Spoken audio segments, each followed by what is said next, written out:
mjaft e rëndësishme, por jo e mbështetur sa duhet. Ne do të flasim me ekspertin më të mirë që i njeh këtë çështje dhe këtë fushë, mikun e emisionit ton, zotin Kujtim Hoxha. Zoti Hoxha, përshëndetje dhe faleminderit. Përshëndetje. Zoti Hoxha, kanë arsye pensionistët për të gëzuar sot në datë një korrik që ka nisur dhe shpërndarja e bonusit apo dhe rritja, siç thotë qeveria? Atëre për të përgjigjer kësaj pyetje, unë do jap vetëm shpjegime, sepse çdo qytetari ju intereson sa do të përfitojnë nga këto dy vendime. Ndërsa mënyrën si i ka dhënë, arsyet pse i ka dhënë në këtë moment edhe këto le të gjykoj vetë qytetari, pa hyrë në këto të tjera të cilat unë do t'i lë në gjykimin e qytetarit. E para e problemit që ne po trajtojmë ka të bëjë me indeksimin e pensioneve.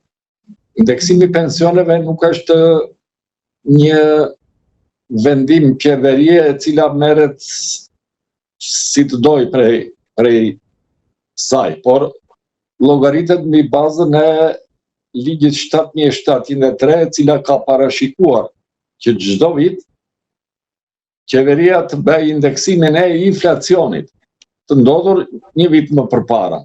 Pra e ka detyrim ligjor, nuk e ka se ka marrë iniciativë dhe sipas asaj që shpjegohet edhe nga ministra Delina edhe Malaj apo edhe Konxhe, të tre po t'i veshë në ato që kanë shprehur në lidhje me indeksimin dhe këtë bonusin, kundërshtojnë në shumë raste veten e tyre.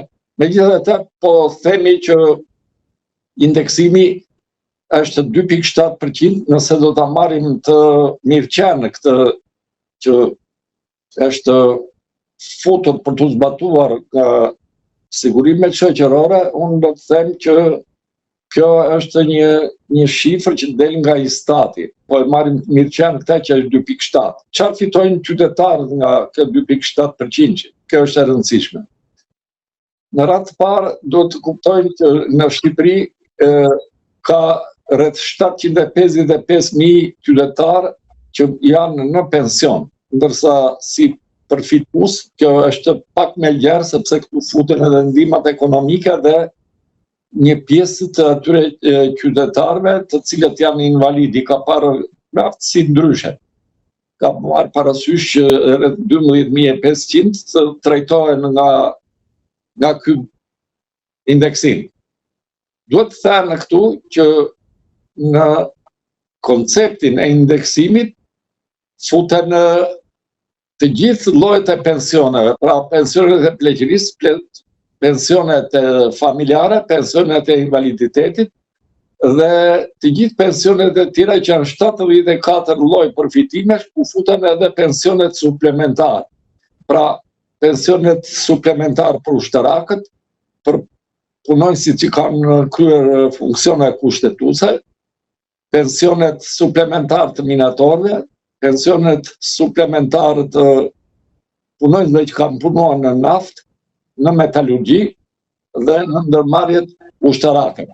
Kështu që në këtë rast duhet të thënë që është të gjithë llojet e pensioneve përfitojnë me 2.7%. Sa përkthehet kjo, zoti Hoxha, në lek? Sa përkthehet mesatarisht pensionet fshat qytet?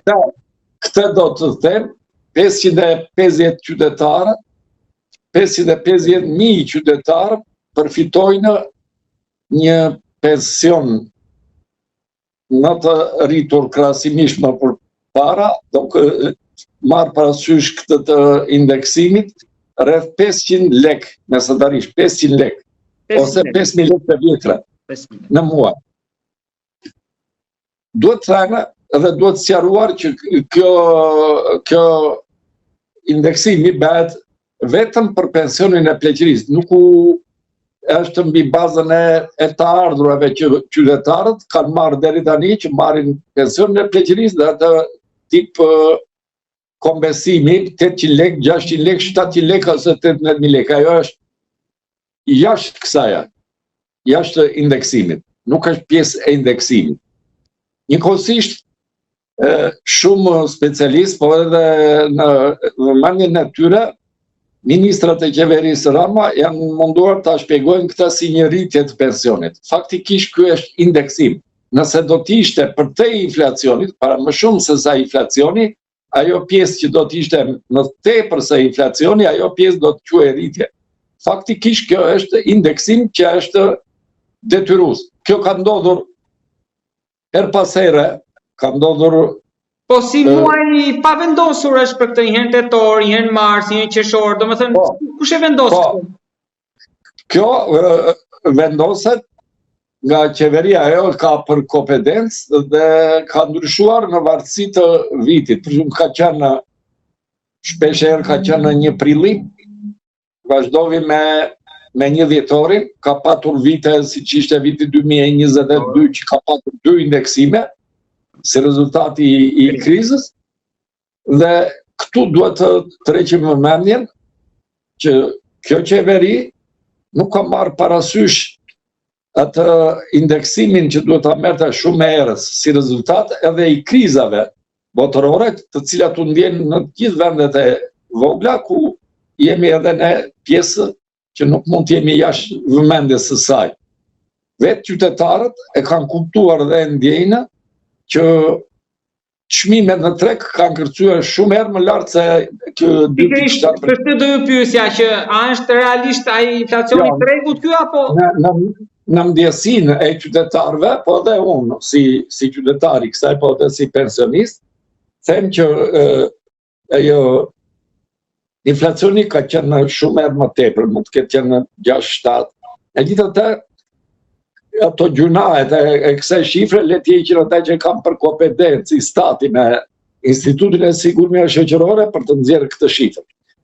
Unë për t'i thënë qytetarit se sa përfitojnë këta. Ata 550.000 qytetarë që marrin afërsisht 5.000 lek, ka që marrin diçka më shumë edhe më pak, po mesatarisht 5.000 lek, duhet t'u themi sepse edhe ministrja Ibrahimi nuk e sqaroi mirë, nuk e di cilat janë arsyet, e mosditjes së saj apo e një kamuflimi politik që bëhet në këtë moment caktuar, duke e rritur shifrën e atyre që përfitojnë nga bonusi, duke shprehur që përfitojnë 900.000 pensionistë, persona fizik. Faktikisht, kjo është gjë shumë e gabuar, sepse në dijenin time, sipas statistikave që ka Instituti i Sigurimeve Shoqërore, janë 755.000 qytetarë që marrin pension. Duke shtuar edhe ata grupin që themi me ndryshe, vetë rreth 770.000. Fakti që është rritur kjo shifra do të thotë që ajo fut në numrin e përfituesve, fut qytetarë që marrin nga 2 ose edhe 3 pensione, të cilat janë objekte indeksimit, si që janë të thamë minatorët, ata që kanë punuar në metalurgji, ata që kanë punuar në naftë dhe në ndërmarrjet ushtarake, të cilët marrin 2 pension, pensionin e pleqërisë dhe suplementin. Po sa përfiton ky qytetar pension suplementar, për ta ditur qytetarët se sa është ndikimi i indeksimit të pensioneve në pensionin e tyre suplementar. Një qytetar, se kështu vërtitet nga 18.000 lekë të